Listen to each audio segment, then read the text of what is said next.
Kenapa itu nangis? Speechless, Pak. Asila, Bilang sama Asila. Kenapa Kila nangis? Kenapa Kila nangis? Bila oh.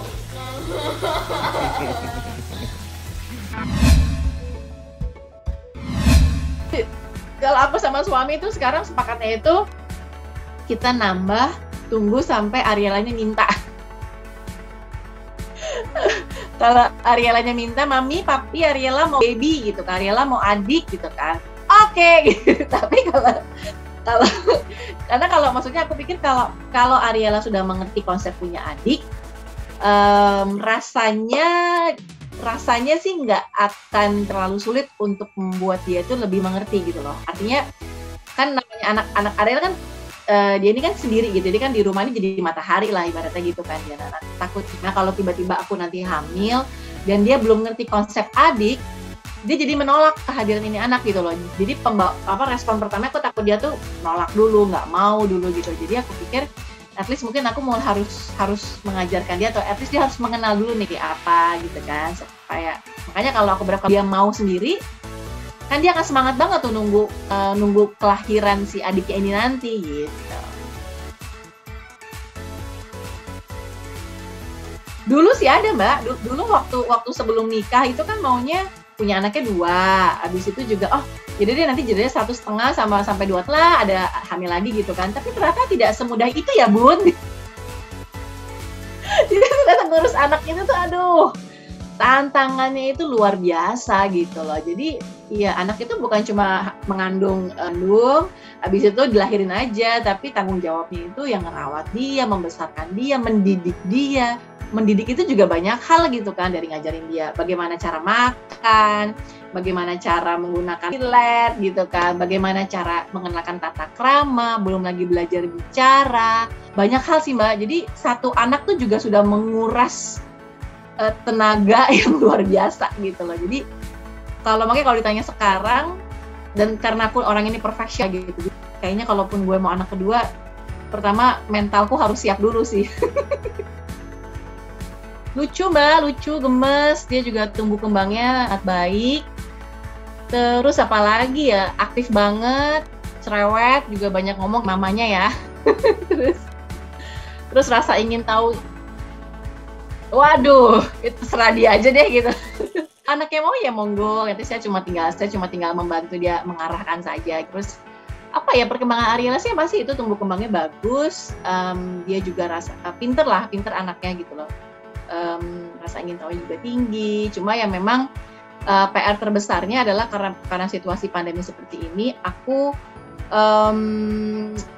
aku tuh agak kesulitan buat dia itu bersosialisasi dengan banyak orang gitu loh, karena kan penuh ketakutan, kita was-was juga gitu kan, jadi ya itu tuh ketemu banyak orang tapi akunya takut gitu kan. Jadi ya tantangannya di situ sih, situasi pandemi seperti ini, bagaimana caranya tetap membuat Ariela ini bisa tumbuh menjadi anak yang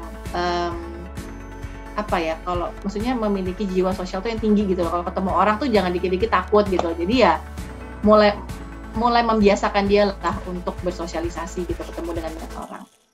Ada Mbak, jadi waktu awal-awal sih. Jadi kalau misalkan gak usah itu, misalkan aku bawa dia jadwalnya imunisasi gitu kan.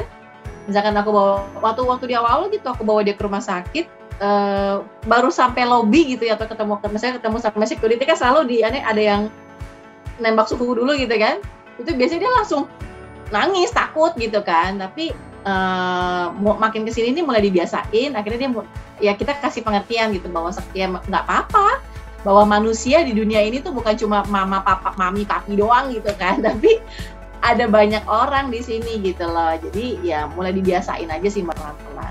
Sampai hari ini juga masih proses membuat itu lebih berani untuk berinteraksi dengan banyak orang. Oke, mungkin saya mau update kesehatan Mas Tukul atau kondisi Mas Tukul saat ini di tanggal 1 Februari ya teman-teman ya. Februari ini Ya, alhamdulillah sih Mas Tukul ada progres, ada kenaikan yang lumayan signifikan untuk Mas Tukul itu sendiri. Jadi kayak mungkin yang beberapa artis pernah datang dan menyampaikan memang benar. Jadi memang Mas Tukul masih untuk bicara memang masih agak susah. Yang kedua memang geraknya juga masih terbatas. Cuman untuk beliau berdiri, beliau konsentrasi dan tahap pengenalan, beliau sudah sangat lebih baik dari sebelum-sebelumnya. Kalau jadwal fisioterapi sama seperti sebelum-sebelumnya, jadi seminggu itu 6 hari terapi di rumah, ada 3 hari terapi di klinik. Sama, masih menjalani terapi fisioterapi, okupasi, sama lagi satu lagi apa lupa saya itu ada 3 wicara fisioterapi, okupasi sama wicara. Jadi yang untuk bicaranya untuk melatih memang Mas Tukul bicara dan mengunyah dan menelan gitu sih. Sama yang kemarin di foto itu yang robotik. Untuk saat ini Mas Tukul sudah berangsur-angsur juga membaik untuk makannya beliau, cuman untuk makan tuh masih yang halus-halus kayak mungkin nasi tim atau bubur atau segala sesuatu yang lembut gitu, kayak buah-buahan pun yang lembut. Pakai selang NGT itu masih sebenarnya, cuman memang di fokusnya memang dari Mas Lutfi dan Mas Ahmad perawatnya itu memang tidak dibiasakan untuk diselang, cuman selang itu masih kadang masih harus dipasang gitu untuk memang kebutuhan nutrisinya Mas Tukul.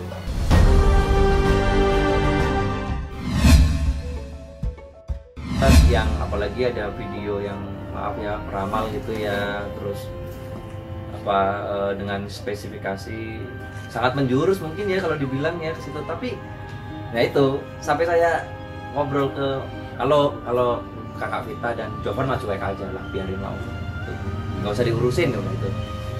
Cuman karena saya juga malah saya yang kadang ini nyebelin banget sih gitu ya, cuman tapi ya saya coba ngobrol sama Mas Ega, jawaban dia udah Mas biarin aja, ya udahlah cuekin aja, udah sudah sangat terbiasa dengan berita-berita seperti itu. Memang sih kemarin yang video itu waduh gitu ya, itu sih yang kalau saya pribadi mungkin saya kecewa, cuman nggak, karena anak-anaknya Mas Tukul juga biasa aja sih, nggak ada yang harus di komen. Berarti nggak ada yang niat untuk melaporkan? Enggak, biarin aja. Kita nggak akan sampai dilaporkan ke pihak berwajib gitu, enggak sih, nggak sampai gitu. Itu lagi sehat-sehatnya Mbak, lagi ceria-ceria, makanya saya kalau ada kabar enggak, sangat tidak, nggak ada. Misalnya kayak Mas Ega, Kakak Vita dan Jovan ya malah dibiarin aja, kenyataannya kan aku pun udah semakin hari semakin membaik. Bisa dibiarkan ini nggak sekali 2 kali, ibaratnya kadang kayak gitu gimana sih? ya udah nggak apa-apa Mas, kita nggak ada masalah, biarin aja. Namanya juga orang yang malah kita mendoakan biar mereka sehat selalu, walaupun mereka memberikan berita seperti itu, malah kita doain semoga beliau ini yang bikin berita hoax sehat dan dikasih rezeki. Perempuan juga bisa. Akhirnya bisa resmi mengumumkan kalau sekarang aku bergabung di Persikota Tangerang sebagai pemilik. Tulis Prilly lewat media sosial pribadinya.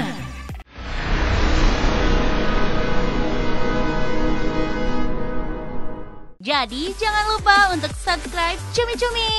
Ditekan ya tombol lonceng merahnya.